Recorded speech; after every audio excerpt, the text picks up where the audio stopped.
Poetry has a rich tradition, of course, all over the Islamic world, but Iraq seems to be especially blessed with great poets. Yes. No, poetry was so powerful that there are many who argue that it kind of delayed the emergence of prose narratives in Iraq. But definitely, I mean, it has to do with the fact that the beginning of the Islamic Empire, the standardization of the Arabic language took place in Iraq, in the cities of Kufa and Basra, and Baghdad was the center of the world for many centuries, and the bulk of quote-unquote classical literature in Arabic was produced in Iraq. But also I think what's important is the modern state of Iraq and its educational system. And for a variety of reasons that I can't go through now, but basically access to good education and access to translated literature and a sense of the power of history, not only Arabo-Islamic but Mesopotamian, and that the first revolt of modernist Arabic poetry took place in Iraq in the 40s and 50s and 60s. So Iraqi poets changed the way Arabic poetry is written. They were influenced by English and American poetry and changed all the meters. So Iraq really for the longest time until very recently was the place for Arabic poetry, and Iraqi poets dominated all the genres and continue to do so until today. I mean, so clearly, Sinan, the growing up in a culture where poetry was written and recited and played a huge part in people's lives had an impact on you. You became a poet after all. If you can remember one of your poems, would you mind reciting it? Definitely. This one is called Wars. When I was struck by war, I took a brush immersed in death, and on the war's wall I drew a window. I opened it, searching for a tomorrow or for anything, but all I saw was another war and a mother weaving a shroud for the dead man still in her womb. Sinan, in your book, The Poetics of the Obscene, you write about the 10th century poet Ibn al-Hajjaj, which brings to mind this very rich, unmined tradition of early Arab literature. And this is Arab literature which goes completely against the stereotypes of Islam, which are today imposed on the world, both by the West, but also by the jihadis and fundamentalists. Tell us a bit about this book and Ibn al-Hajjaj. Well, I came across the name in a footnote of a book that said this is Ibn al-Hajjaj, the most obscene poet in the history of Arabic literature. And I was surprised because I had not heard of him. In all of my years of studying, we had never heard of Ibn al-Hajjaj, and upon doing more research, I discovered that this man was quite famous and was a giant in his time in the 10th century, and was highly respected by the poets and by the critics, and was very successful, and his fame reached all the way to Islamic Spain and to Egypt, and he continued to be famous until the 19th century when he begins to disappear from literary history. So, in addition to his poetry being very fascinating because he pioneered a new genre of scatological parody, he took every convention in Arabic poetry and turned it upside down and fused dictions and registers using colloquial Baghdadi language with the High Arabic, using Persian and Aramaic, but also poking fun at serious literature, serious poetry, poking fun at religion in ways that if he were alive today, he would be killed so very quickly. So it was a perfect example for me of the cultural amnesia and the erasure, which is the product of the encounter with modernity and both the hegemony of Western traditions and Orientalism, whereby, as you just mentioned, that the history that many Muslims and Arabs believe is their history is actually a constructed history that has been edited like every other history. And when it comes to the issues of sexuality and erotica, it's actually the Victorian values of the Orientalists who studied.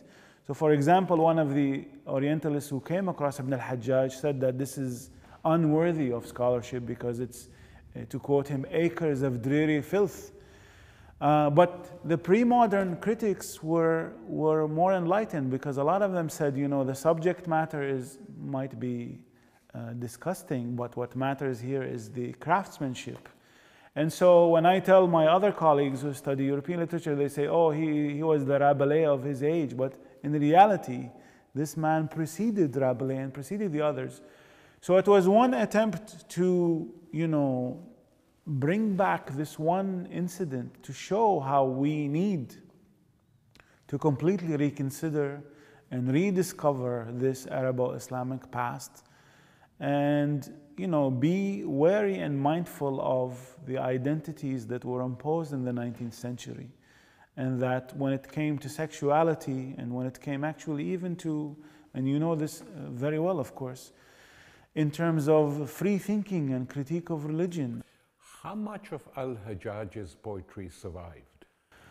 Well, some of it survived in fragments, so he was very prolific, and you know the history of the destruction of Baghdad by invaders meant that we lost a lot of manuscripts, but his manuscripts, fragments of them survived, and enough survived, and a Tunisian publisher about 14 years ago published a selection of his poems. Yeah, and there was an Egyptian scholar who in the 70s or 80s did edited a section of the Diwan of the collected poems. It's an Iraqi scholar by the name of Ali Jawad al-Tahir in the 50s did a master's degree at the Sorbonne where he edited the collection but didn't publish it at the time. He said in his book because perhaps society was not really ready. There is a problematic way of looking at literature and a certain conservatism even when it comes to scholars of Arabic literature. But to my mind, he's a unique figure. And it also tells us a lot about social life in Baghdad at the time because he became the market inspector. So in a lot of his poems, he gives us, we get the texture of the life of the market, and because he was interested in the underworld, we get a very unique picture of a metropolitan city in the 10th century. And of course, he was not alone in that period. We have two other striking instances. One is the woman, Arab woman poetess, Valada, in Cordoba, yes, who wrote very explicitly about her lovers, about sexuality, rather in a derogatory way about one of her lovers, a great Arab poet, Ibn Zaydun, who, when he became a homosexual, some of the stuff she wrote about him today would be considered unacceptable. But it was very powerful stuff. And then you already mentioned Al-Mari, but you know, the poet who appears in the 1001 Nights, Abu Nuwas, during the time of the Khalifa Harun al-Rashid, is openly gay. I mean, there's no doubt if you read his poetry when he writes describing the limbs of boys and their bodies. And he's also the master of wine poetry. I mean, what irritates me a lot in the West is how, in newspapers they're always surprised and tell us that wine is banned by Islam. Yes, but the most extensive tradition of wine poetry is in Arabic and in Persian. Khamriya. Yes. And I should say that, of course, in Baghdad, one of the most beautiful streets by the river was named after Abu Nuwas, and there is a statue of him in Baghdad. But sadly, recently, the sectarian governments and forces want to change the name of the street because it harks back to a different past, not the one that they want to celebrate. And this is the government today? Yeah. So when did the change come, if we look at Islamic culture? I mean, there's a big debate, as you know, among scholars, when the Arab Renaissance ended. Some say the 11th century, some say the 12th century. You know, it's very problematic because that superimposes a European model on Arabo-Islamic history. So there was this so-called theory of the decline. So somehow, you know, after the fall of Baghdad and after that, there are these centuries of decline. Of course, that's deployed so that the coming of the West would be some kind of rebirth. But recent scholarship into the Mamluk and other periods shows that there was a vibrant, interesting culture and that nothing really ceased to exist.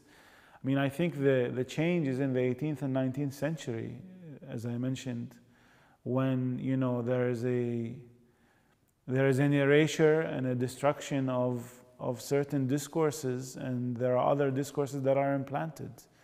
But I, you know, if I had another lifetime, I would look into the 14th, the early modern period is quite fascinating, especially in a place like Egypt and Syria, but in Iraq as well. I mean, you know, there is this myth, of course, that after the fall of Baghdad, there was nothing. But you look and actually, many schools were built, many intellectual traditions were developed, there was poetry that was written.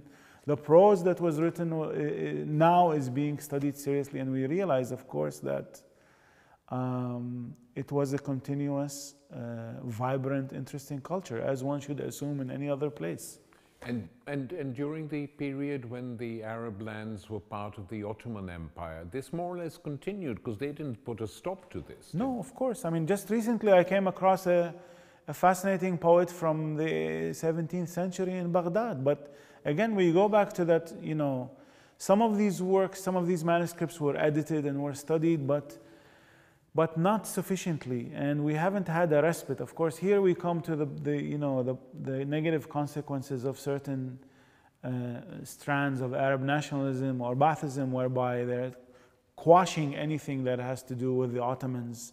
And it's also internalizing this European superiority, whereby it's the coming of Britain to Iraq which ushers in the modern age, even though actually modern Baghdad owes a lot of its developments to its last Ottoman ruler, who put in a system of the post system and transportation. So, I mean, sadly, in Iraq, you know, it would be a luxury now to go back and look at the Ottoman period. But there are a number of historians, Arabs and others, who are now examining the Ottoman period from a non-nationalistic point of view to be able to understand the modern period. Sinan, could Al-Hajjaj exist today in the Islamic world? This is a question. No, sadly, I actually end my book by saying, sadly, if Ibn al-Hajjaj would be beheaded or would be censored and silenced if he were alive today. I mean, the sense of amnesia is that when I went to the National Archive in Egypt to ask to look at one of his manuscripts, that the person there did not know of him, and many people did not know of him because he's been excised out of the literary history. Okay, thanks. Thank you so much.